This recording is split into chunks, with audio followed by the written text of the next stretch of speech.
doing health-wise heading into this exhibition? Yeah, everybody's doing great. Obviously, with the exception of Taman, still on track for the same return that he was. I guess probably 2 weeks from now or whenever that is. But everybody else is feeling great, looking great, and we're ready to roll. How has Torrey impressed you beyond what you knew coming in? The defensive quality, the work hard quality, all that stuff. Yeah, I think it's more the consistency every single day of you can feel defensively that he really wants to guard the basketball, get stops, competes on that end of it. He's out there every day. He's a guy who plays physically, so he takes more bumps and more hits, but he plays through those things. He understands how important that is. He's been a consistent three-point shooter. When he's been open with time and space, he's knocked that shot down, and he's continuing to evolve in terms of communication and leadership with our group. So you can feel his care and his want to every single day, and I really respect how he's going about it. In an event like this, which you haven't done publicly before, what are you looking for from your team? What do you want to see your team accomplish? Yeah, the first thing is win the game. Like, everything's about win the game. So when we practice, every drill we're trying to win. Everything that we do, we're trying to win. So regardless of this counts on our record or doesn't, which it doesn't, our objective is to win in everything we do. Win every possession, outcompete every possession. So for us, it's establishing our identity. It's showing that we're going to pressure the ball, we're going to rebound the ball, we're going to be tough with the basketball. Those things need to show up. Guys that we put our confidence in, and leaders and guys to step up for us. We need those guys to be the guys that we know that they are. And then for the new guys, making sure that they come in and play with a relentless spirit and energy to how they do it. So, we're going to be a team all year long. We want to force a lot of turnovers. We want to take care of the basketball. We want to win the rebounding battle. When those things happen, we believe that we'll put ourselves in great position to be successful. So we want to get started right away doing that tomorrow night. Is there any thought to looks or certain sets back knowing you play Creighton again? Yeah, I don't believe in any of that. I just think win. Whatever gives the best chance to win, do it. And whatever gives us the best chance to win, when we play them a month from now, do it. It could be different things, but it won't be because we're holding back.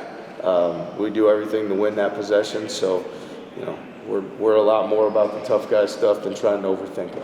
What's the value of this type of scene and setting for you when it comes to seeing your players contribute in lineup combinations and all those different things? Yeah, to go on the road to play in an environment, which I understand it's probably a sellout or close to a sellout, is a great experience. Many of our guys have never played in an environment like that before, and now our first opportunity to go do that together. So it's different when you're on a practice court and then all of a sudden you see 17,000 people. So hopefully we can remember it's still the same game we've all been playing, but I think for us it's how do we handle that environment. I think throughout the course of the season, playing on the road isn't adversity, but when adversity hits on the road, you really have to be together and connected to fight through it. And so we'll have some of those opportunities we'll be presented with tomorrow night, and want to do the best job we can taking advantage of those. For you, what's it like just crossing paths with Coach Mack again and just facing your mentor? Yeah, tremendous respect for Coach McDermott. Certainly wouldn't even be in this profession if it wasn't for him.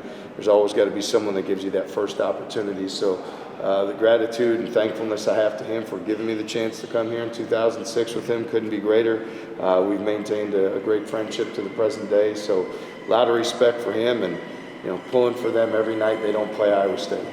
I know you mentioned you don't hold anything back, but do you approach an exhibition or a preseason game differently than you would for like a regular season game? Are you more experimental? Is there any difference at all with how you coach those games? Yeah, we approach it every single practice to win the drill in front of us, to win what's right there, and so we won't approach this any differently. We're not trying combinations, we're not experimenting with things, we're trying to win the next possession. And whatever gives us the best chance to win the next possession is what we're going to do. And that's the mindset our guys build and how they practice every single day.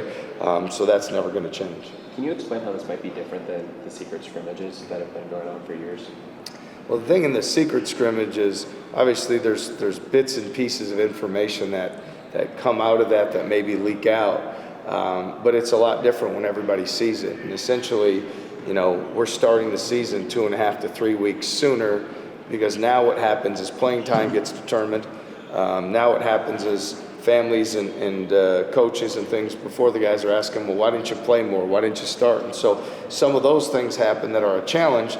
The positive piece is that you get to play the same way you would in front of a hostile crowd, and hopefully it prepares you for when you have those environments later in the season, which you don't have in the closed-door scrimmage. So ultimately, I'm not as worried about when other people get film or ability to stream and they see this and see that. Again, we're not trying to trick people.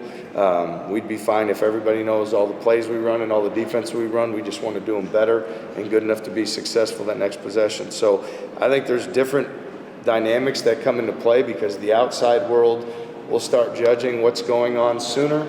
So it's even more imperative that the young men in our program keep their focus on the most important thing, which is, what's right in front of them, that next thing, that next possession, that next practice, whatever's up in front.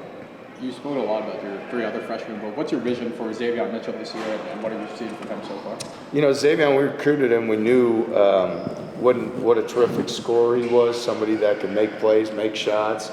He's always been an effective rebounder.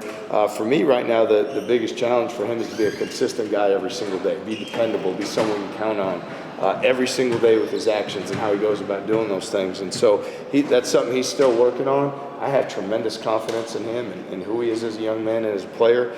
He has to have a tremendous commitment to the consistency of every single day and being at his very best in everything that he does. And I believe for him that when he's able to establish and do that, then the basketball will come around for him. I found it interesting when you mentioned Nate Heisey on Media Day and just the talks you had a few times in the summer just about where he's at and then saying he's at the top of the list in terms of his habits. Now, what do you think, what's the challenge of a guy who's been playing as long as he is to exhibit that, what you say is at the top of the list? Yeah, people that have done this for longer, right? And so Nate's in his 6th year. Some could say he's kind of over practice or this is kind of whatever. Where Nate has been really good this fall and as we've moved forward is understanding how grateful and thankful you should be to have this year. Mm-hmm. We don't know what's next or what could come later, and we don't care. But he's been fortunate that he has this other year because of medical red shirt and things along the COVID year and things along those lines that give him this extra opportunity. And so he needs to make the most of that opportunity, not just on game night, but in our stretch before practice and the communication before and how he pulls his vehicle into the building and how he does everything. And if you do all of those things with gratitude and intent and understand how important they are, and you really look at it and say, man, I only have so many more opportunities to put this jersey on. I only have so many more opportunities to play with my brothers. I only have so many more opportunities to be at Hilton Coliseum or playing these games with this magnitude. And so I think when you really look at it, this is going to be the most fun it's ever going to be. I know there's guys on our team with aspirations to play at the next level, and that's great.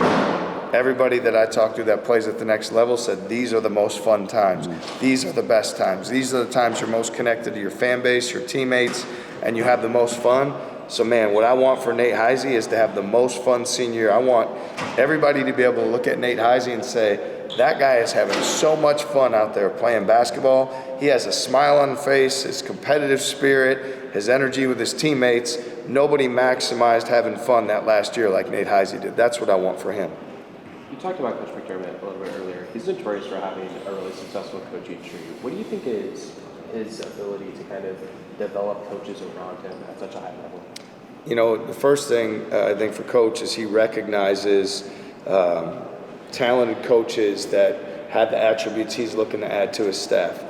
Beyond that, he does a great job empowering the coaches on his staff to make decisions, recruiting, practicing, in-game coaching, and those sort of things, which is a big part of development. Just like players want to develop, coaches want to develop, and Coach McDermott has done as well as anybody at developing coaches throughout the country and putting guys in position to be successful. And then I think it's also that he continues to be there for those guys. So when they become head coaches, it's not just hey, have a nice life, thanks for what you did while you were here. It's a continued communication and a bond that he continues to share. So it's something that even though we want to do everything we can to win this game and they want to do the same, there'll be an opportunity to continue to help each other, share information to make yourself better. And that's what I think Coach has really been great for me. Have you determined starters for Friday? We have Killian, Nate, Milan, Joshua, and Blake. How different is it scouting Creighton this year compared to years past?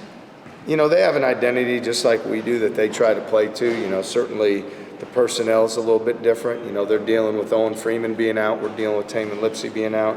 And then we'll see from there. But, you know, they're gonna push it in transition. They're gonna get it up the court. They're gonna keep the ball on the move. They're gonna play with great pace offensively. Those things stay the same. You know, some of the personnel changes and is different, but they've always been a team that takes tremendous pride in how they do that offensively. They've taken tremendous pride in being a team that shoots more free throws or attempts more free throws, than or makes more free throws than what their opponent attempts. They've been a team, they want to try to get you to take a lot of mid-range, pull-up, floater, in-between shots, shots that are not analytically sound. So they really have a way and a system of doing things, and regardless who the players have been, that's been a trademark of Creighton basketball since Coach McDermott's been there.